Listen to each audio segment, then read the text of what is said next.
a Su Excelencia.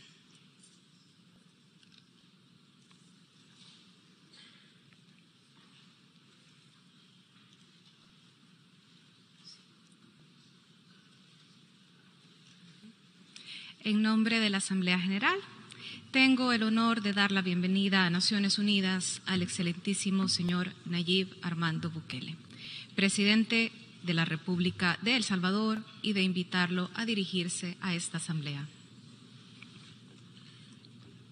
Señora Presidenta de la Asamblea General, Griselda, una compatriota nuestra y nuestra embajadora ante las Naciones Unidas, excelentísimos jefes de señores de Estado y de Gobierno, honorables miembros de las diferentes delegaciones, mi esposa Gabriela y mi hija Laila, señoras y señores, y principalmente a los hermanos de todas las naciones del mundo. Les traigo un saludo de la tierra de los volcanes, del surf, del café, del Bitcoin y de la libertad. Casi todo lo anterior es fácilmente verificable. Cualquiera que vaya a El Salvador encontrará las mejores playas para surfear del mundo.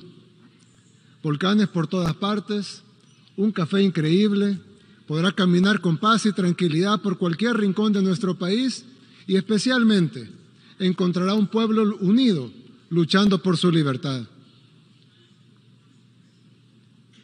Y eso es precisamente lo que vengo a hablar en este podio, en la Asamblea General de las Naciones Unidas, de libertad. La que añora mi pueblo y la que añoran todos los pueblos del mundo. Y es que libertad es una palabra que se dice muy fácil, pero que requiere de lucha, perseverancia y muchos sacrificios para que sea verdadera. La libertad de escoger hacia dónde vamos y cómo lo queremos lograr. La libertad de definir nuestro camino como seres humanos. Pero para ser libres, como mucho de lo que nos define, depende de cómo nos ven los demás, pero principalmente de cómo nos vemos a nosotros mismos. Por lo tanto, además de decidir que queremos ser libres, es requisito indispensable que los poderosos respeten nuestra libertad. Yo vengo de un pueblo que durante mucho tiempo se vio a sí mismo como menos que los demás. Vengo de un pueblo donde nunca habíamos tenido el valor de tomar nuestras propias decisiones. Vengo de un pueblo donde nuestro destino siempre fue controlado por otros.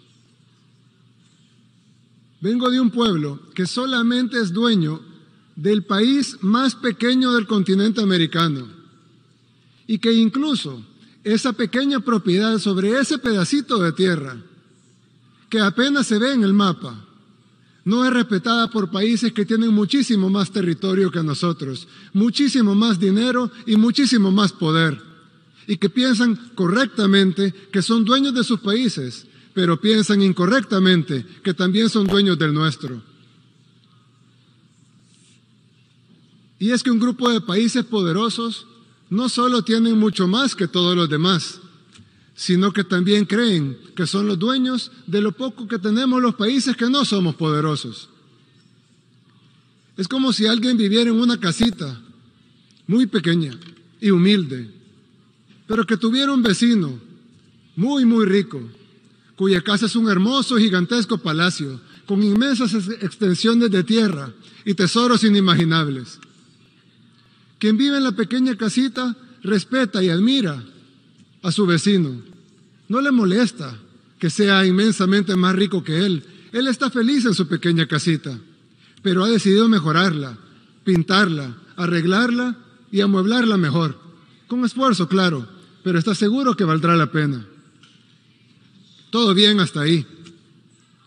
Hasta que el vecino rico decide que su vecino pobre no tiene el derecho de arreglar su casa. No tiene el derecho de comprar otros muebles o pintar las paredes. El vecino rico ha decidido que no solo es dueño de su palacio, sino que también puede ir a dar órdenes a la pequeña casa de su vecino pobre. Y la orden es que todo tiene que seguir mal, como estaba antes. Los arreglos no están autorizados. El vecino pobre no tendría por qué adversar a su vecino rico. No tiene por qué envidiarlo o aspirar a tener lo que el vecino rico tiene. No tiene por qué pretender que irá a su palacio a darle órdenes o a exigirle que cambie el color de su mármol. Pero el vecino pobre sí debe tener al menos el derecho de limpiar su casa, pintar sus paredes, cambiar sus muebles, sembrar flores en su jardín y cambiar su techo por uno que no tenga goteras y que lo proteja de la lluvia. Eso no puede molestar al vecino rico. Él no puede exigirle que vuelva a poner los muebles viejos, que corte las flores, que despinte las paredes, que quite el techo nuevo, que además le está funcionando para poner el techo viejo que había antes, con el agravante que ese techo con goteras nunca sirvió. El vecino rico no tiene ninguna autoridad para exigirle a su vecino pobre que regrese al pasado, porque no tendría por qué pretender mandar en casa ajena. En segundo lugar, porque ese vecino pobre ya intentó seguir las órdenes de su vecino rico y no le pudo haber ido peor. Y en tercer lugar, porque lo que está haciendo está funcionando por primera vez. ¿Por qué debería su vecino obligarlo a regresar a como estaba antes? ¿Con qué objetivo? ¿Para lograr qué? ¿Acaso no debería estar feliz que su vecino pobre esté un poco mejor que antes? Por eso digo que la libertad es algo por lo que aún luchamos en nuestro país, en El Salvador.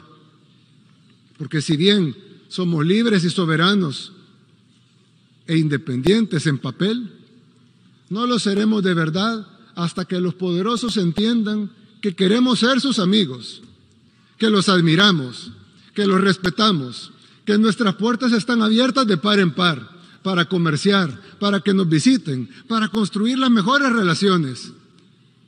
Pero lo que no pueden hacer es venir a mandar a nuestra casa. Y no solo porque es nuestra, sino porque no tendría sentido deshacer lo que estamos logrando. En poquísimo tiempo, El Salvador ha pasado de ser el país más peligroso del mundo, literalmente, el país más peligroso del mundo, a estar en camino a ser el país más seguro de América. Pasamos de ser un país para muchos desconocido, y los pocos que lo conocían por las pandillas, por los muertos, por la violencia, por la guerra. Pasamos de eso a ser un país conocido por las playas, por el surf, por sus volcanes, por su libertad financiera, por su buen gobierno y por haber acabado con el crimen organizado. Y esos logros que apenas empiezan y que se están consiguiendo en poquísimo tiempo, para nosotros son inmensos y tenemos el derecho a continuar en el camino de nuestro desarrollo. Por eso dije al principio que la libertad es algo por lo que aún luchamos, porque todavía necesitamos que se nos reconozca nuestro derecho a ser libres, a ser independientes de verdad. Quise utilizar este podio para decir estas palabras, porque tal vez no solo resonarán en mi país, El Salvador, sino también en otros pueblos del mundo, que como el mío, quieren construir su propio camino, con libertad. Unos podrán hacerlo antes, otros después. Para uno será más fácil, para otros será más difícil. Pero será mucho más rápido si los países poderosos nos ayudan. O al menos, si no nos quieren ayudar, que no estorben. Cada pueblo debería encontrar su propio camino. Y cada pueblo encontrará amigos en la búsqueda de ese camino. A esos países, humildemente les ofrezco la amistad de este pequeño país, el más pequeño del continente americano, el país del surf, de los volcanes y de las pupusas. El país que aún lucha por su libertad, pero que está a punto de conseguirla. Hace 3 años estuve aquí, en este mismo podio en las Naciones Unidas. En ese tiempo les dije que este formato era obsoleto y ahora, 3 años después, nos damos cuenta que lo es aún más. pero tal vez aún sirva de algo. Tal vez sirve, entre muchas otras cosas, para que este representante de este pequeño país, el más pequeño del continente americano, humildemente les recuerde que estas Naciones Unidas no se crearon para dividir, para destruir o para someter, sino para relacionarnos, para trabajar juntos, para construir una mejor comunidad de países y para buscar soluciones a los problemas del mundo. Pero con el respeto absoluto a la soberanía y a la autodeterminación de cada país y de la manera que dice la misma Carta de las Naciones Unidas en el primer principio de cómo sería esta organización. La organización está basada en el principio de la igualdad soberana de todos los pueblos. Y como dice uno de los principales propósitos por los cuales se fundaron las Naciones Unidas, fomentar entre las naciones relaciones de amistad basadas en el respeto al principio de la igualdad de derechos y a la libre determinación de los pueblos.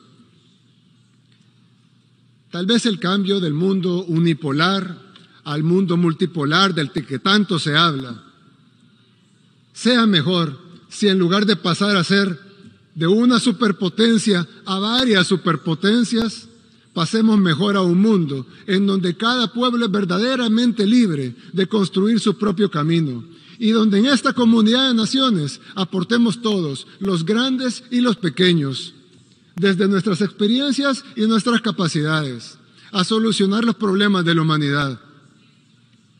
Nadie pudiera estar en contra de eso. Pero al igual que con la libertad, fácil es decirlo, pero difícil es que sea realidad.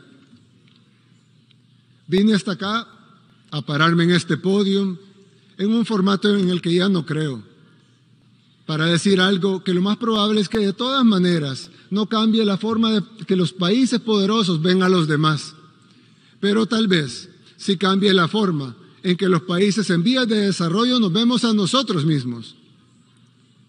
Si después de estas cortas palabras se ha logrado algo de eso, o al menos que un puñado de individuos que se verán a sí mismos con respeto y que sepan que son capaces de construir su propio camino, entonces valió la pena venir hasta acá, a hablar en este formato obsoleto. ¿Y quién quita? Tal vez con el tiempo, tal vez surgen otras naciones, surgen otros pueblos que también decidan luchar por su libertad. Y entonces, las Naciones Unidas habrán vuelto a ser relevantes, al menos para este humilde servidor. Muchas gracias y que Dios bendiga a todas las naciones del mundo.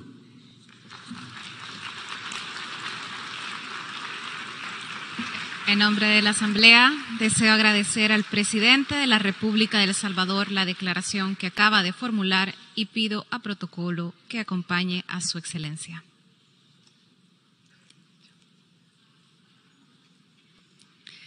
La Asamblea escuchará un discurso del excelentísimo señor Kishida Fumio, primer ministro del Japón. Pido a protocolo que acompañe a su excelencia.